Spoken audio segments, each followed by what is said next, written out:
Hello, long time no see, or, well, not really, but I saw it yesterday, but at least in this format.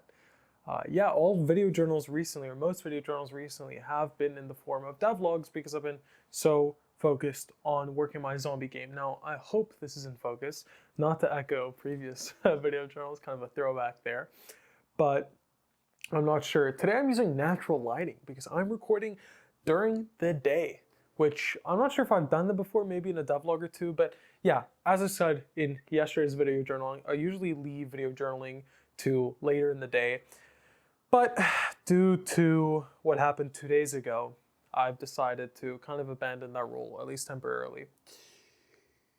I want to expand. I don't believe this is going to be the majority of this video journal, but I want to expand a little bit on what I said yesterday. Now, as you may well know, at the beginning of this bigger stage of video journaling, man, dude, the autofocus the sun makes it so complicated. Let me just see, I'm so sorry. Let me just see if I can close the curtains a little bit. Give me some more soft lighting. Let's go, that looks a lot better, I believe. That might make lighting the scene a little bit easier. Anyways, also, I don't have my pen today. I left it upstairs and I'm way too lazy to go get it. So journal's on read-only mode for today. But anyways, yesterday I discussed the fact that I failed on the task of recording a video journal every single day. Now, as you well know, or as you may know, this video journaling of mine has been broken down almost into two phases, where the first phase was probably in 2024, I believe, at the beginning of 2020, or at the end of 2024, maybe beginning of 2025, where I was just video journaling. It was just like something I was trying out, and eventually I stopped doing that, fell through, and I started this new phase, again, with some goals in mind, namely improving my eloquency, or not necessarily affability, not articulation either, because I think I'm a decently articulate person. I think I pronounce all of the words properly, but definitely eloquency and being able to, think on the spot and communicate effectively. Also, well, a second goal, which is we're actually going to discuss in a second, so I'll leave that to a second. Essentially, I set out to do this daily, and eventually I was going to break that pattern, right? It was just a matter of time. There's no way for the rest of my adult life, human life, I was going to be able to record one of these every day. Now, am I happy that it happened so soon? Because I think it was soon, right? I don't even know if we broke a month without breaking a day. No, I don't think I am happy about that. However, I'm also kind of happy with the fact that it's happened, right? So, it's like when I went skiing for the first time, I guess, yeah, maybe skiing's not a good example because I was kind of skiing already when I was very young, but skateboarding for the first time, you always have this fear of falling.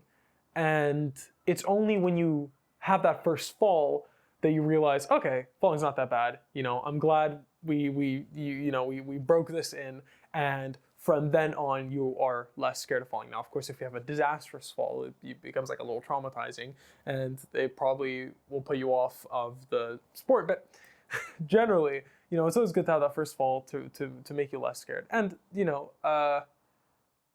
there is a positive, right, in that regard. I'm kind of glad that this happened, and I was able to feel the way I did and to push through it. And now we're sitting here and still going ahead, right? I didn't give up. I didn't let the failure define the rest of the journals or whatever. We're pushing through and we're moving on. So that's a great thing. Yes, I failed, but on the other hand, I'm glad I did. Now, man, I feel like I'm a lot choppier than I usually, but I'm also going into this with like zero plan. I wasn't even planning on recording this. You could almost say I'm recording this as a form of procrastination for programming, but I don't even know if that's true. Anyways, one of the causes of me breaking or me failing, I guess, that day to record a video journal, even though it was so easy, right? Just like get 30 seconds, go to the bathroom by myself or whatever, was the fact that I left it so late. Due to the fact that I always record video journals mega late, because it's like quiet or whatever and I get peacetime. If for some reason I forget or for some reason I'm unable to record late, I've failed, right? I'm not able to record that video journal. And this has happened a couple of times. I mean, I've recorded a couple of videos already on my phone, video journals, because we have that 30-second, video journals has to be 30 seconds of yapping at least. And I've already used that in multiple instances where I did leave it to the last second. I'm like, oh, I don't have time today. I'm sorry. This is going to have to make do. So at least on one hand, the safety net does seem to be working. But on the other hand, I don't think it's so good to rely on these safety nets all the time. And I probably have to build a better system, or I have to build a better way to approach this. Now, I know at the beginning of video journaling, I talked about how I'm doing this also to get over my whole optimizing everything and trying to build the best system possible. But there is a time and a place for, some of the system building, and I think this is a perfect time. Because this isn't just something that's relegated or specific to my video journaling. I had this issue with article writing. I have this issue, not really with the gym, but I've had this issue with other things where I leave stuff to the last second a lot. And I've been, throughout my life, and as I've matured, throughout my late teens, 18, 19, to my early 20s, I have been able to kind of wean myself off this pattern for the most part, except for a handful of instances, such as video journaling or article writing or whatever. I don't think that's a good way to live life. This always last second. I feel like maybe life is kind of exciting because you're always living at the edge of your seat, but also cortisol maxing, or it's not fun to always have to stress about these things or whatever. So I've decided, like I'm doing today, to try to record video journals a little earlier in the day. Not to get it over and done with, but instead to not feel like I have to wait for the perfect time and place. There's this thing that either I came up with or I picked up somewhere. I think I picked up somewhere. I'm not going to stolen valor this, but it's called the sticker paradox. When you're a kid, you get these sticker sheets. I don't know if you ever did that, but I had a sticker sheet back in my day or two. Anyways, you get these stickers and you hold on to them and you're like, oh, I'm going to wait for my new computer, or I'm going to wait for a new phone case, or I'm going to wait for whatever, the perfect time to use these stickers. And every single day you wait and wait and wait until you find that sticker page in your drawer 10 years later. And you're like, what was I doing? This idea that you always have to wait for the perfect time, I feel like is a form of procrastination and will ultimately lead you to not doing something that you want to do or that you should do. Hence the creation of the motif or the heuristic, which is done is better than perfect. Not motif. I'm just using that word. Use that word completely wrong. But the idea of done is better than perfect. It's not saying that you should do something sloppily instead of doing it perfectly, but it's that in your quest to achieve perfection, you end up doing nothing, which ultimately is perfectly useless. But anyways, that's something I'm doing, and that's a reflection I had on that little failure, and that's it. I'm not going to talk about this anymore. I'm going to close this in a little box. First 10 minutes of this video journal have been dedicated to just yapping about this generally. So we're done. I'm not talking about that anymore. However, what I am talking about, I forgot. Uh-oh. What was I going to say? Oh no. I was going to talk about the attention economy. But before that, I was going to talk about something. Oh! Yesterday, I don't need my journal for this. Yesterday, we were watching Inside the Manosphere or Into the Manosphere, whatever, by Louis Theroux. New documentary on Netflix. It's a banger. You should watch it. But we started talking about that, and I was watching it with my girlfriend, my mom, my sister. And we were sitting on the couch watching it, and we started yapping. And in our conversation, we started talking about CBT, cognitive behavioral therapy. And upon my sister asking what CBT was, my mom started explaining in Lorenzo fashion. I told her, shut the fuck up. And no, I'm joking. I said, I want to explain because I found out about CBT after, well, how do I put this? Kind of stumbling upon CBT. I have a exceptional, not exceptional as in like super based, but exceptional as in the exception, right? An exception, out of the ordinary. It could be good or bad. I'm not applying a value judgment. I'm just saying it's different. Way of thinking, gathering information, and retaining that information. I think this all starts because throughout my life, I've always been like a multimodal individual. I've always done like a lot of things. I've always been interested in everything, and I've kind of let my curiosity guide me. Again, none of this is bragging per se. You know what? I'm talking to myself. Why do I even have to hedge any of this? Essentially, I've always let curiosity be my North Star. And in developing and in moving through life, I have spotted shiny objects. And in spotting these shiny objects, I pick them up and say, oh my God, this is so cool. And I throw it in my little backpack. And I keep finding shiny objects and I keep throwing in my backpack. And at the end of the day, or occasionally, I take out my backpack, I empty it all up, and I like organize them into like pretty shapes or whatever. And I form what I call constellations of ideas. Or constellations of beliefs or whatever, that sounds better.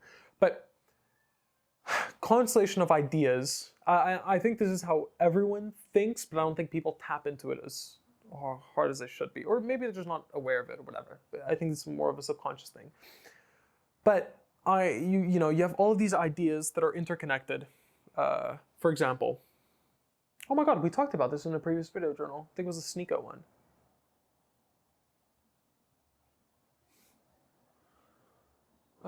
Okay, constellation of ideas. No, I'm gonna skip this. I'm not gonna talk about this because it's not relevant. Anyways, I like learning the fundamental principles of things. I'm sure that's a thing on the journal that we are yet to discuss. But essentially, maybe we've discussed already, but essentially, I like applying, for example, oh my God, sorry. My brain is so disorganized. I think I have to start organizing those video journals because I'm kind of forgetting what I've talked about. But essentially, I think if you become good at a thing, pottery, painting, math, computer science, bio, physics, guitar, like if you become good at anything, good, and when I'm saying good, I'm saying like top 80%, top 20%, top 20%, better than 80% of people. And you become good at that through foundational stuff. So you start at the bottom and you learn fundamental principles and you build up from there. I'm not saying like you start at the top and you just like pick and choose like things that you become good at and you specialize in like a really weird facet of this thing. Like you're really good at the blues scale and you can like freestyle the blues scale. Like I mean like fundamental principles, learning chord progressions, learning the basic scales, being able to, whatever. Or at the gym, understanding basic biomechanics, not just like this exercise good for chest development, and then just like doing like a wide grip guillotine press, and then get like accidentally fumbling your way into a goated chest. But I mean, like starting, and I'm not saying this is inherently better or whatever. I'm not calling you stupid because we don't all have the time to build from the bottom up, right? Sometimes you just want to arrive at a specific goal, and you don't really need all of the fundamentals to arrive to that goal, which is kind of how I approach programming in the first 20 years of my life. But eventually, if you do it this way, I think you automatically become significantly better at picking up future things. So let's say you've developed a really good way to approach building muscle. You have done research to understand the mechanisms that are required. you did research to avoid pitfalls, or whatever, you did research, you have implemented actionable practice or like physical practice in with the research. So you have the theory and you have the practicality of it, and you have consistency with those three things, because consistency is more of something like a temporal element. But with those three building blocks, you gain experience. And this experience will not just be like, I know how to build a really good Lego spaceship. It'll be like, I know how to put the gray 6-block or 6, what do they call those little circles? Where you build it, whatever. I know how to put those pieces really well with these pieces, and I know how to put these pieces really well with these pieces. And then, do you know what I'm saying? You start to build these mental models. And I strongly believe these mental models are very, very, very easy to apply in a cross-disciplinary approach. I think when you become really good at building these mental models and really good building your way up from the foundations, you can do that in almost anything, because essentially everything is kind of the same thing. Ultimately, at the end of the day, everything is just an exchange of energy, just atoms, right? It's just an organized, it's just like a specific organization of atoms and specific ways that the energy gets transformed. And if you get good at, applying those first principles and being able to abstract from that, I believe you can do that in almost any area of expertise. Now, of course, I'm going to hedge that with, yes, to become an expert at anything, you need to dedicate an insane amount of hours, and that experience is going to be very hard to max out. I'm not saying like, just because you're an expert in philosophy, you'll suddenly become an expert in physiology or whatever, but it will help. You'll have like a passive trait bonus for whatever you do. You're essentially maxing out your learning skill, or your XP farming of any other skill.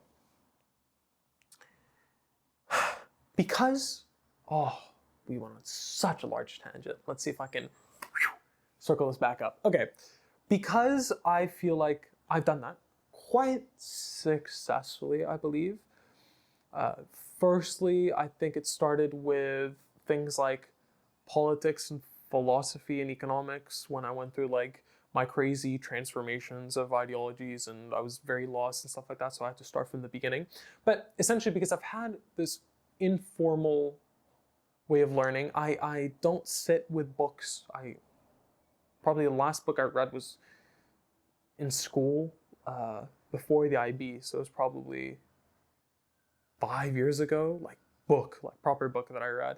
I read The Prince by Machiavelli, thought it was ass, okay? So that was like the latest book that I read. And I'm not saying reading is bad, but I'm just saying I have this informal way of approaching things. Like, I believe that if I sat with anyone who's a prolific reader and they spoke to me, they'd be like, you don't read? I mean, not I believe. That's what's happened in my personal experience. People always like, I've had 3 separate people say like, how do you learn things then? When I say YouTube or just thinking about it, I had this very hot take in philosophy where if you just sit alone in a room for 2 hours every single day, I believe you can reinvent almost all of philosophy. Now, maybe that's your risk coming from me, but I believe anyone can do it. And essentially, all of this to say that due to a combination of introspection that I think anytime I commend a trait that I have, I know full well that I did not earn that trait. Not only was I incredibly lucky to be born in the position that I am, where I don't have to worry about working after school or on weekends or whatever, where I can spend my time 2 hours a day, every single day, thinking about philosophy in my room. I can spend time sitting and programming games that I want to work on. I can spend 2 hours at the gym or like 30 minutes at the gym trying to figure out how the belt squat works to see what the best leverage I get for my quads or whatever. I've been incredibly lucky. I am beyond grateful for the position that I've been placed in, for the position that's been given me, for me to be able to pursue all of these things. And I know that I'm way above the top 1% on this. Like, I'm fully aware of this. I'm fully aware that I was born into a family that values intelligence, that values not necessarily the pure, become a doctor or become a lawyer, scientific pursuit, but the pursuit of curiosity, the pursuit of exploring the world. I'm incredibly lucky in that department. I'm incredibly lucky that I was born with the genetics that I am to have allowed me to make as much progress in the gym that I have, or probably the genes that I've had that have allowed me to even, have certain bouts of depression, stuff like. Ooh, I don't know how much information I want to leak, but the financial side of things is very, very, very, very good for me. I've been able to fuck up a lot throughout my life, and I've always this golden parachute that I've been able to deploy anytime I mess up, and that's given me a lot of space to learn and to grow.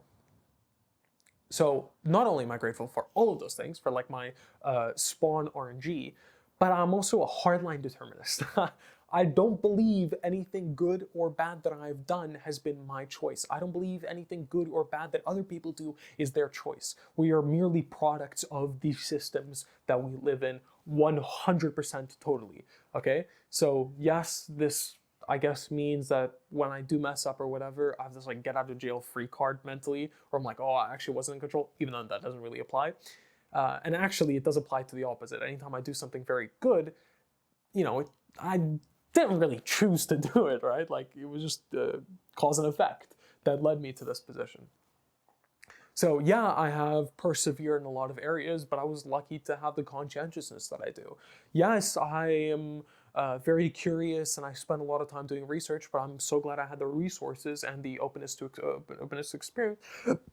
experience that I've had to allow me to do any of these things. So that's just like a big, I'm not trying to humble brag or whatever.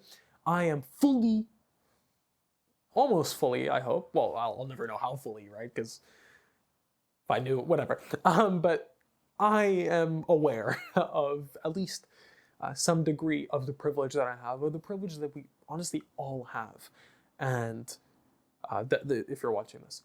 And I seek it as my ultimate duty to maximize my potential. And I see that as the ultimate duty for anyone, which is part of my meta-ethical framework, which I believe we still haven't discussed, even though it's like crucial and critical and foundational to literally everything, but I guess we'll do it sometime soon.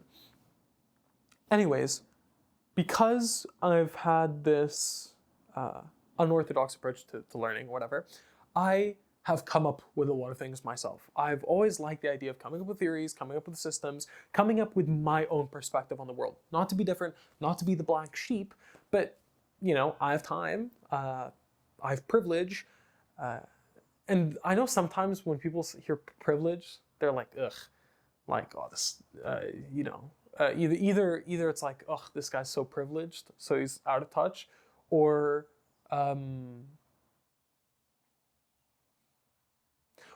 how dare you call me privileged, you don't know what I've struggled, or whatever.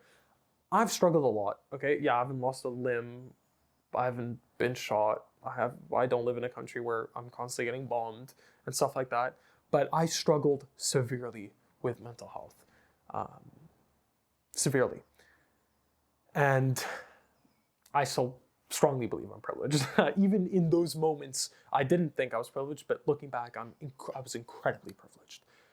I'm fully aware of my privilege, and I don't wear it as a badge of shame or a badge of honor anymore. I mostly wore it as a badge of shame, because who wants to be privileged, right? You want to feel like you have earned everything that you've got, but I certainly haven't, and I also don't believe anyone has, but I'm painfully aware that I haven't. Maybe that's also why I'm partially drawn so much to the gym or like guitar or whatever, because these are, skills that anyone can pick up, right? You can get jacked anywhere. You don't need a super fancy gym membership. And it's like something I've earned myself, even though I have been given tools and time and stuff like that. But whatever, I digress. Because I've had this unorthodox way of dealing with things and this perspective, because I do believe my mind is relatively unique. Okay, I know probably everyone thinks that way, but I think, there's not a lot of people that do the stuff that I do. I think it's hard to put me into a bucket. I think I'm a very unique person, exceptional person. Not saying that in a good or a bad way. Again, value judgments are cringe. Stop using them. Or not cringe, but in this context. Everyone's on their own path. Everyone's different. Whatever. And I think because of the unique chemistry and the unique composition of Lorenzo, I have come up with very unique perspectives on the way the world works. No, I'm not special. I'm not saying like this is super goated or whatever. I'm just saying that the way I think is different. Which is going to be ironic because I feel like I've arrived to a lot of conclusions that a lot of other people have made or like actual like scientific or like well-established principles. Cognitive behavioral therapy. Generally, this is again my uneducated position. I've never studied this. I've never read anything about it. I've barely touched it in my Psych 101 class, I believe, back when I was in the US. I haven't watched YouTube videos on this. This is like my completely uneducated belief. But our idea. But CBT basically recognizes that your voice is the one you hear every single day, most of the day. Even if you're hearing other people's voices, it's being filtered through your own voice. 99.9% of the stimuli you receive is from your own head, which means your internal voice is incredibly powerful. And a little rule I have is I always like to think of things as in the form of narratives. Everything is storytelling in the world. Politics is storytelling. Well, that's the one thing I'm focused on as being like a narrative thing, but whatever. Psychology is storytelling, which comes to the CBT, whatever. But humans are inherently storytelling beings. We're narrative, communicating entities, or whatever you want to call it. But storytelling is in our DNA. And your internal narrative is something that people aren't very aware of, that people don't really care about. So what CBT does is CBT recognizes the importance of your internal narrative, and it helps you aim to control it to, hopefully, or in order to have more control of your emotions. And therefore your life. Now, yes, you can't really control what you feel, but you can control how you react to things, and how you react to things are also feelings. So I'm kind of grouping that into like one big feelings or whatever, but we're going to come to this in a second. I'll talk about this in a little more detail. This is something I naturally arrived to. And I call this, again, this might not be the entire field of CBT. I'm sure, 100% sure, it's way more complicated than what I'm saying right now. But this is my Lorenzo position on this. Okay, you can interchange Lorenzo with Pareto principle here, where I put in 20% of the effort to get 80% of the results. But I digress. That's like the Lorenzo thing. But anyways, when I was in the US for the first time, I felt like I was in a prison of my own making. I didn't want to be there. I applied to go to that school. I chose to go to that school. I got on a plane to go to that school. I did everything to get there. But when I actually got there, I was incredibly unhappy. Now, I think the US has gone some of the slack for this, which I think is undeserved hate, because I think I just had a lot of sadness in my heart. I had a lot of unhappiness and maybe even a little bit of hatred or a little bit of anger. And I think that kind of, it's not projected. It's called projected for now. It's not projected, but let's say I project or displace that into my environment. But I don't think it's my environment's fault. Again, it's all in my head. But anyways, I was there and I was like, I'm in this prison. This sucks. I want to escape this prison. I want to escape this prison. I want to escape this prison. And I couldn't. I literally could not leave this prison. I mean, I could have gone back home and stuff like that, but I'm not financially independent. And thankfully, my parents didn't let me just drop out of school like that. So I was stuck in that prison, and one day kind of clicked for me. Now this is the slowly, then all at once kind of thing, where it's not like it went from black to white. It was probably happening gradually, but one day it finally reached this critical point, and it like snapped in my head. I woke up, it was maybe in the middle of the day, and I was like, you know what? It doesn't seem like I'm leaving this prison, so I might as well decorate the walls. And I believe I have a journal entry where I exactly come up with this idea, maybe. But, oh man, it'd be so interesting to get that journal entry right now. But I don't want to end this recording. And it's going to take too long. No, I'm not going to search up. Never mind. It would be cute to go over some old journal entries at some point, though. But I reached this critical mass where I was like, oh my god, you know what? I can't escape this prison. I might as well decorate it. I might as well, enjoy my time in it. And this was kind of the emergence or the first signs of my perspective shifts, shift reality idea. Now, I believe I only formalized it later, probably in the UK, but this is like when it first like popped into my mind, or at least officially popped into my mind. And the whole idea is basically, again, it's kind of like CBT, where your internal narrative is like the most powerful thing in the world, because you perceive everything from within your own mind, right? Your ego, you is the entire world, because the entire world is filtered through your ego. So if you can control your ego, you can control literally everything outside of you. But I mean, this has been like, not common wisdom, but this has been wisdom for so long. Meditation, like Buddhism is, or sorry, not Buddhism, because I haven't studied Buddhism specifically in like a theological way, but like Buddhists, I think, kind of do this. This is like what meditation's about, right? Like being able to calm your mind, control your mind, whatever, and therefore control your external world. And this is a principle that I believe helped shape so much of my life, and has helped me get so much better without really any external help. There's like, again, yeah, everything's external because cause and effect or whatever, but this is like a OG Lorenzo creation, which not unfortunately, because I'm glad it's helped other people, was like a whole field of science already, or field of psychology, but in the most goated field, in my opinion. But I have all of this to say that I've come up with a lot of these heuristics, or a lot of these, not thought experiments, but a lot of these mental models, lighthouse capitalism and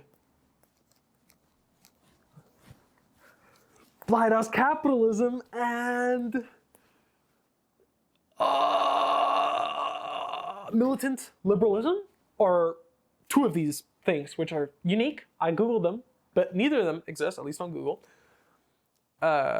These are OG Lorenzo creations, but which of course are just Frankenstein ideas of other things put into one, but that's what anything is, right? And any creative aspect or any creative pursuit is just a remix of a lot of things just meshed together.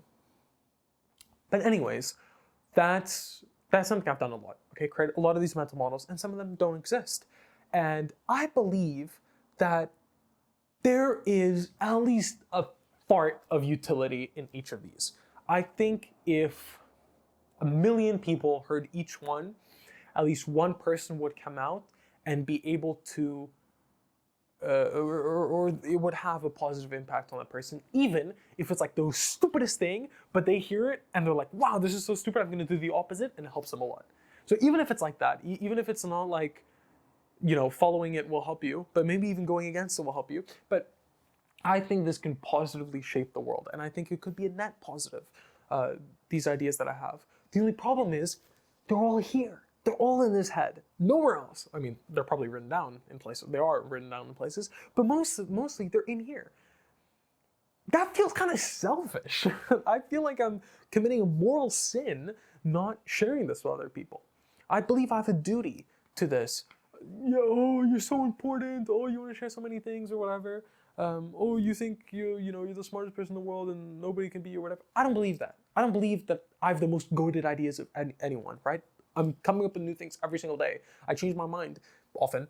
Yeah, often. Like often relatively to most people. But I'm not like, because I feel like that sounds bad. If I'm changing my mind often, maybe I shouldn't share my ideas until they're like a little more crystallized. But I think I've a lot to give, and I think at least I have somewhat of a useful voice somewhere in the conversation. And I should make my voice heard, but all I'm doing right now is working my zombie game, which is fun, playing a little bit of guitar, recording these video journals, which is part of the goal. Going back to the beginning, I told you I was going to come back to the second reason, or one of the reasons why I started doing this. But all this to say that I want to start grabbing what's in here, fucking ripping it out and putting it on paper, or putting it on video, or sharing it with the world. I'm not going to do short form content. I am principally opposed to the attention economy model. I hate short form content. I can excuse YouTube. YouTube doesn't seem to be that brain rotty, but I refuse to do short form content. Now, is there an argument that me doing short form content could replace some of the brain rot or could contribute to the voice online and, maybe help people stop brain rotting? Maybe, okay? Maybe there, I'm not gonna ever say that I'm never 100% gonna do this, but at least for now, I hate making short form content. I feel like it's brain rot. I did it on TikTok. I got over 200,000 followers. I was an established short form content creator. I don't know, I hated it. I purposely ended it. Possibly in the worst way I could have possibly done it, but I hated it. I'd much rather have 3 average viewers or concurrent viewers on Twitch than I would having 1 million views on a TikTok. Personally, just feelings wise. Now, is it the most effective thing? Maybe if those 3 people are all content creators that have 1 million followers each, but at the end of the day, maybe the 1 million view TikTok is probably more influential. So that's why I'm never gonna take this, I'm never gonna scratch it out completely. So I might do short form content in the future. I probably won't make it. I'll get someone else to do it for me, or I'll get someone else to do it with me, but because I don't like the working for me. We're partners. We're building something together. But anyways, I don't want to do that. But I think I should go back to writing articles and making YouTube videos. I think I should make the second Substack publication called The Only Way Is Up, which is something no, it's not The Only Way. The Only Way Is Up is the book I'm working on. I don't know what I called that Substack publication. Maybe it is The Only Way Is Up. I don't remember. Excuse me, I'm so sorry. But anyways, I think I have a duty to do this. I've had so many people, like my sister yesterday during this conversation, which is why I brought up the CBT thing, on why don't you write more articles? My mom said the same thing. Why don't you write about this? Why don't you make a video about this? I had 2 lovely old ladies on the plane coming back from Egypt, flying to Cairo from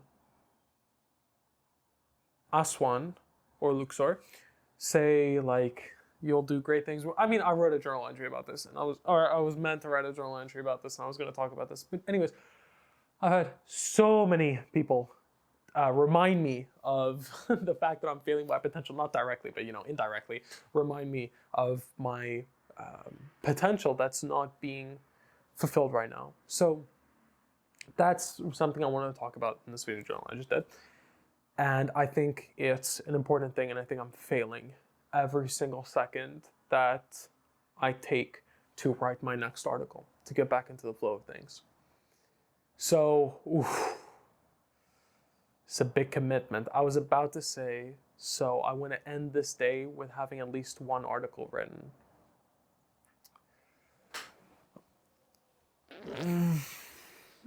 Wow, I really don't want to do that. Oh, do you know how long? So I've started doing this thing. I have an app called Todoist where I used to treat it as a Todoist app, but now I literally just have article ideas and video ideas and journal ideas and a lot of reels or TikToks that I've seen that I've linked and been oh, I should expand on this or whatever. But because it wasn't a very good to-do list. I don't like to-do lists because I never end up checking them, and if I don't allot time for an activity, I'm probably not going to do it.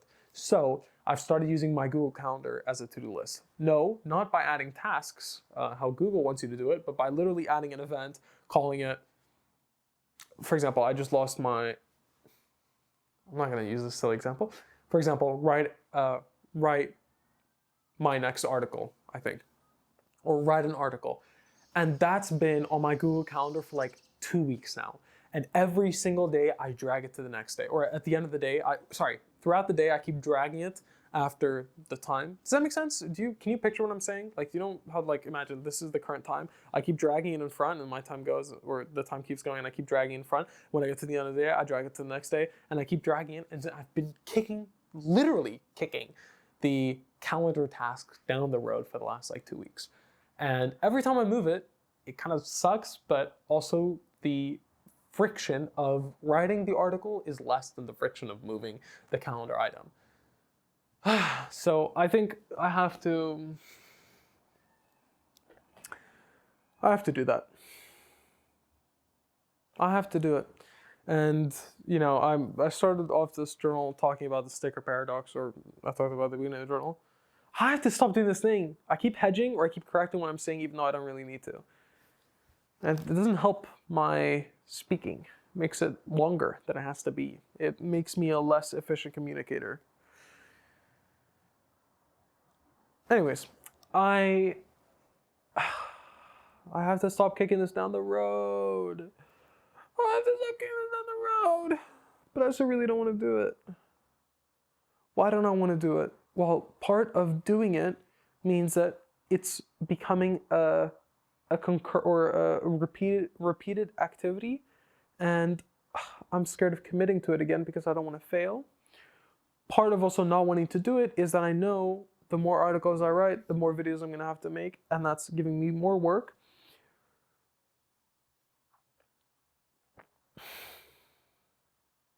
I also kind of want to program. I have to go to my girlfriend's house soon. What time is it?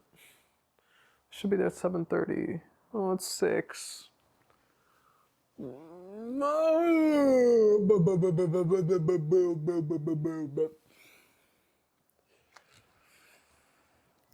I just have to do it. I just have to do it. I just have to do it. I just have to do it. I just have to do it. It's not hard. It's not hard to write an article. It's not. It's so flippin' easy.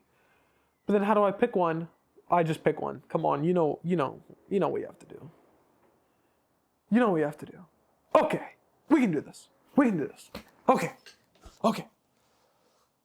Just writing an article. Just gotta write an article. I haven't done this in so long. You can do this. Okay. Let's do this. Okay. That's what I'm gonna do now. That's not true. I kind of want to eat something. I'm a little munchy. Oh, I really don't want to do it.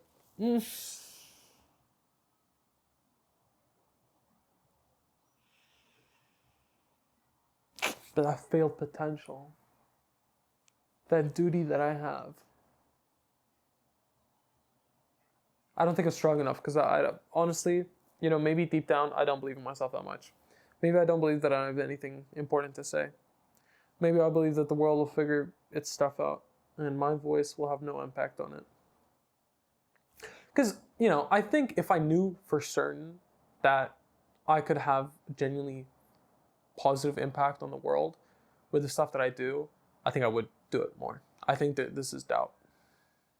This does come from doubt. But honestly, at the end of the day, how am I ever going to know, right? It's not like, I have to wait for this validation or this answer from the external world to tell me that I'm doing something right, because the only way I'm going to get that is by doing that thing in the first place. Maybe it's a way to dodge responsibility too. Like, do I want to have the responsibility of, I don't know. But honestly, at the end of the day, this what I'm doing right now, thinking about it, isn't going to get it made. Is not going to get it done. The time that I'm spending thinking about it is time that I could be writing an article. And I owe it to myself. I owe it to myself to at least find out whether it's worth it or not. Does that mean anything? Is what I just said, does that actually mean anything? Did I just say words that sounded good? I don't know. It's time to stop talking about this. It's time to start doing. It's so easy. And it's fun. I like doing it. I like having this compendium of Lorenzo's brain online. It's fun. I like having it. It's cool. I like having this repertoire of ideas. Maybe that's what should be driving me. To map out my brain. Because that's purely internal, doesn't require external validation.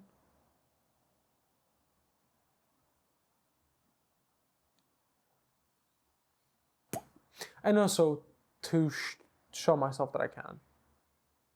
To be consistent. I've done a really good job of the video journals. I want to give you a hug. But I've done a really good job with this. And I could be doing it with the articles. I could be double proud of myself. Isn't that so sick? Isn't it so cool to have 2 of something that's already amazing and fantastic? It is. I'm gonna go write that fucking article. Let's go. Okay, I love you so much. I might even see you later for a devlog. Probably not. I'll probably see you tomorrow. I'm still working on the pathfinding for the devlog if you've been following that. But yeah, the audio. Oh, I forgot. The audio on the lav mics might sound a little doo-doo fart. Oh no, I think I've talked about this. Basically, I've started to have to almost edit every single video I make just to make sure the audio sounds good, which is kind of annoying balls. But what must be done, must be done. MashaAllah. Okay, I'll see you later. Love you.